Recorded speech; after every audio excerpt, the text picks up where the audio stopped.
Good evening, everybody. It's 8 o'clock.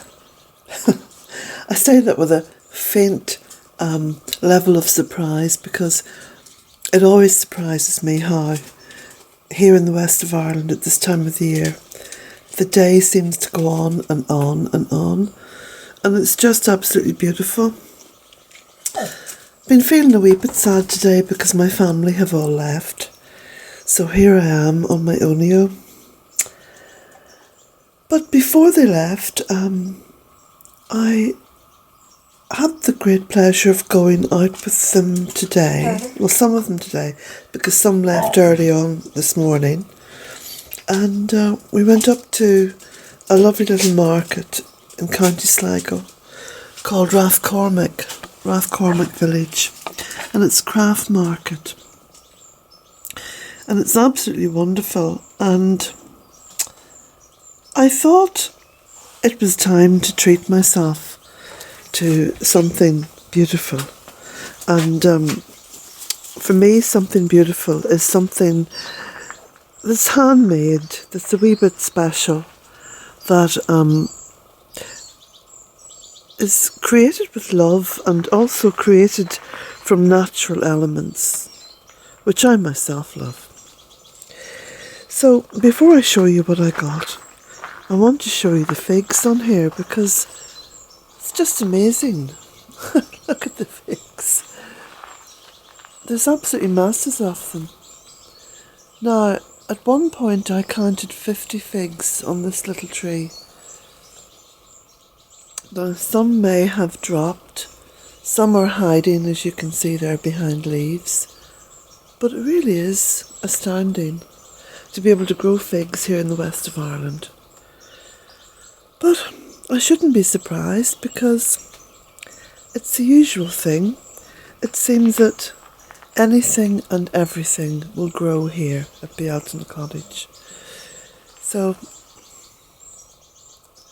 there we go. Quite something, isn't it?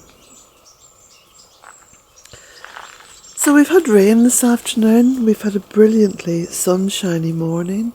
We now have this beautiful blue sky peeping through, and there's going to be a full moon tomorrow. So that's a special time. And the flower here is coming out. Look at this. Isn't this amazing?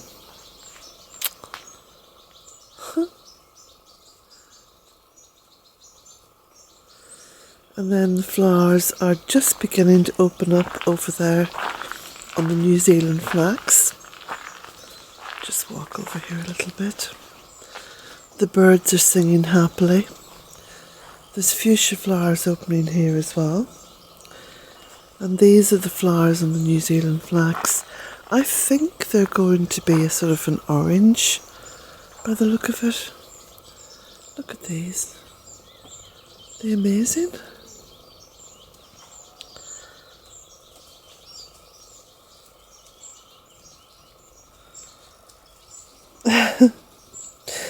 Jack's just pottering around, no more than myself.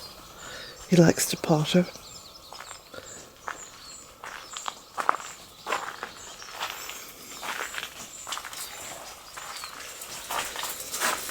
So, this is what I got. Look at this. Look at this beautiful lamp. Even the lampshade has been handmade. So, I was talking to the crafter who made this. He's called Leroy Nooney, and I've put a wee link on the Facebook page. I'll also put a little link underneath this video. He's on Twitter, and in fact, if you go on to his page on Twitter, he showcases quite a lot of his work. He really is a lovely, lovely fella. Very sort of into the environment and into the natural world. And you can see that from his work. So this was actually a tree trunk. A tree that at one point obviously was living and grew around this stone. And Leroy has taken it and turned it into this incredible lamp base. And then he's added wood to it, you see, to create the beautiful lampstand. And then he's made this beautiful lampshade, look, all out of little twigs of wood. Isn't that lovely? Very talented man. This.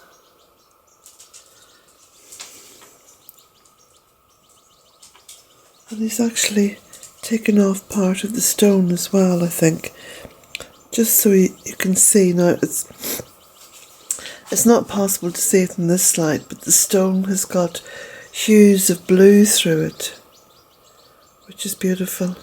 And of course this comes from the landscape in and around Sligo. And this wood and stone, see, it has axe marks on it. So it's quite ancient.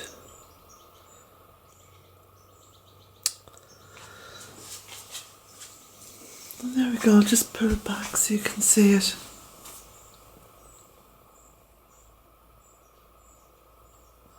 I think it was just made for here. In fact, when I sit down on the sofa here, there we go. That's it. It does look quite perfect here.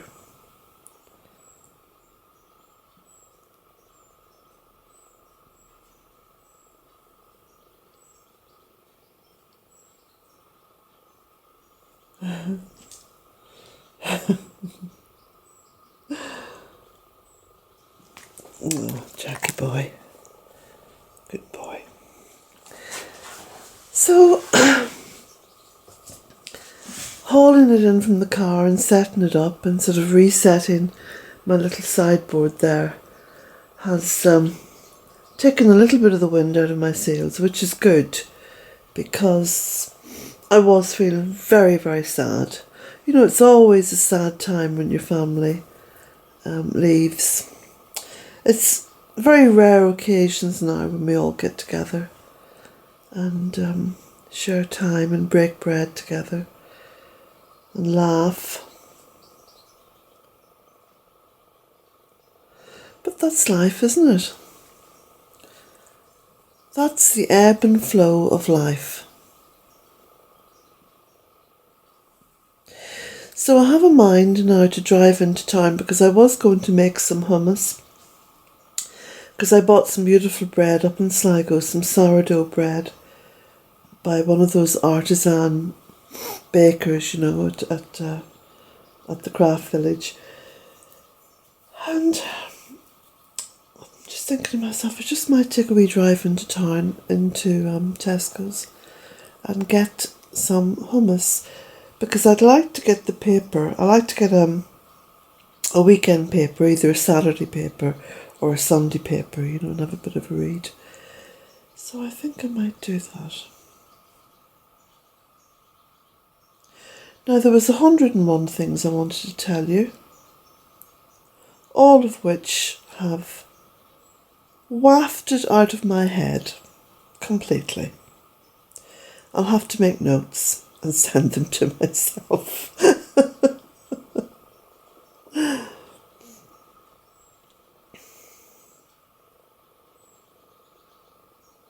Oh yes, one of the things I wanted to say actually concerns plastic, and it was something that came up in the news this week. Now, I don't know if you've heard this or not, but there's a report issued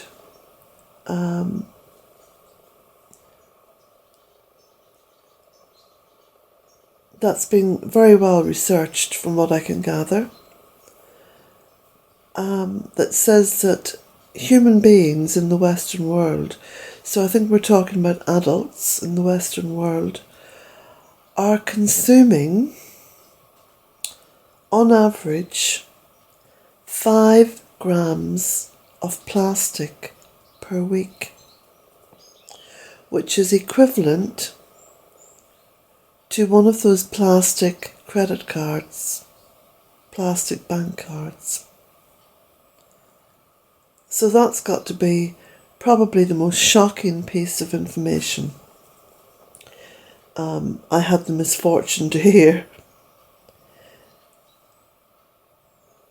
over recent years, because I kind of always suspected that we ingested a lot of plastic, but the focus has been on plastic in the oceans and plastic in fish and whales dying from having the first of their 3 stomachs filled with plastic. So it really has brought it home. I mean, talk about the hens coming home to roost. We have created the problem. We support the problem with our purchases. And I know sometimes it's almost impossible to avoid that.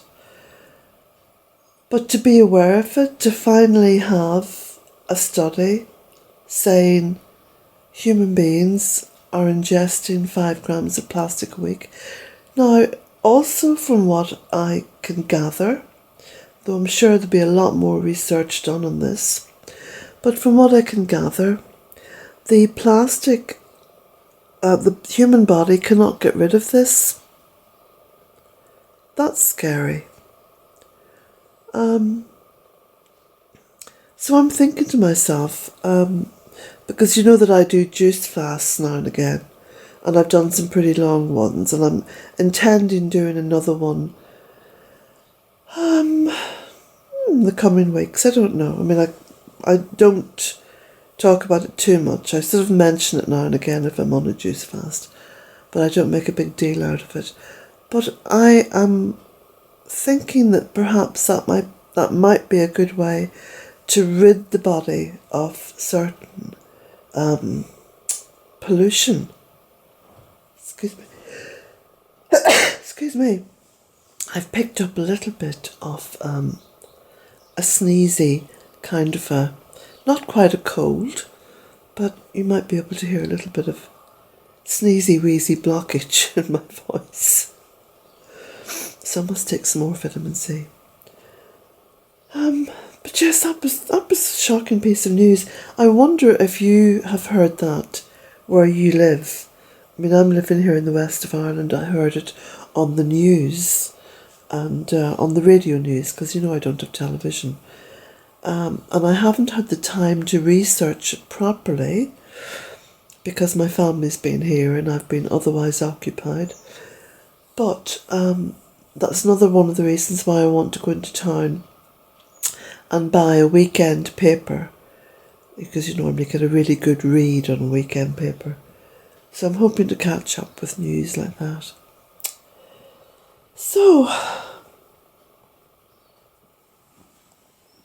the boy, I think, is quite happy to have me back just to himself. Yes, lovely boy. You are a gorgeous boy. Yes, you are. Yes, you are. Yes. Oh, but I don't know if you're lined up on the sofa, darling. No. But you are a beautiful boy. Yes, you are. Yes, you are. So there's the back door open, and it's, just see there at the clock, it's 8:10. And it's quite a pleasant evening, quite cool. Not too many midges about. But there again, I find that there aren't too many midges around the cottage anyway. I think again it's just the biodiversity, you know, and all the birds. Pretty good balance. So, on that note, I'm going to say blessings to you all, and I look forward to getting out onto the land tomorrow and making a nice walk and talk video. I'll take you down into the fairy woods. Look, he's been a silly boy. You've been a silly boy. Stop it. Stop it. He says, oh, I'm allowed to be silly sometimes. He hasn't had much attention this week, you see. He's been missing. He's been missing his cuddles and his kind words. Now down you go. Come on, down you go. Good boy. So blessings to you all, and I shall come back at you tomorrow with a nice longer video and a walk and talk, and I might even just make a few notes before I switch the camera on, just to remind myself of some of the things that I want to say. Now my nose is running, so I have to go. Blessings to you all. Blessings.